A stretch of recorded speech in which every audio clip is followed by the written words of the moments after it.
So this is the Pac-Man demo from the TensorFlow.js website. So in this demo, we can train an AI to control Pac-Man with your head movement. So the first thing we're going to do is we're going to give it a few examples of our head in the bottom position. We're then going to give it a few examples of our head in the left position, and then the top, and then the right.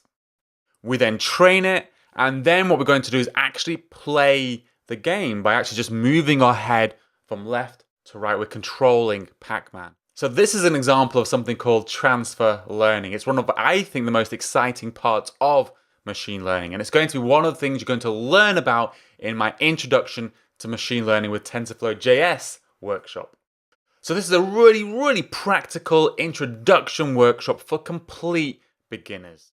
You're going to learn the basics of machine learning by building 5 different applications. So we're going to start off with the what's that application. Now what this does is it tries to recognize whatever you show it from the camera. So it looks pretty complex, but believe it or not, it's surprisingly quite simple to implement, and it's a great place to get started. Then we're going to touch on a type of problem called regression. You're going to build an application like this, which will find the best fitting line or curve to a bunch of different data points. I consider this to be the hello world of machine learning problems. Then we're going to go a little bit more complex with a 9 squares problem. So we're going to train and build a neural network to learn to classify if one of these squares is darker on the top or darker on the bottom.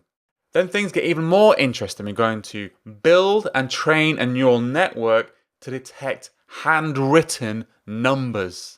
And finally, we're going to pull everything we've learned together to build something like the Pac-Man demo with transfer learning. Now, machine learning, as we all know, is wildly popular. There is incredible demand for Python developers with machine learning experience. But until recently, you couldn't do machine learning in any serious way in JavaScript. But in early 2018, TensorFlow.js was released. And finally, JavaScript developers can be taken seriously in the machine learning space.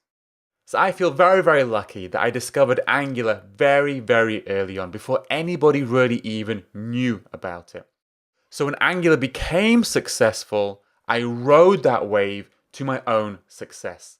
So come join me at my workshop and become one of the first people with experience in TensorFlow.js and ride that machine learning wave in 2019. Thanks.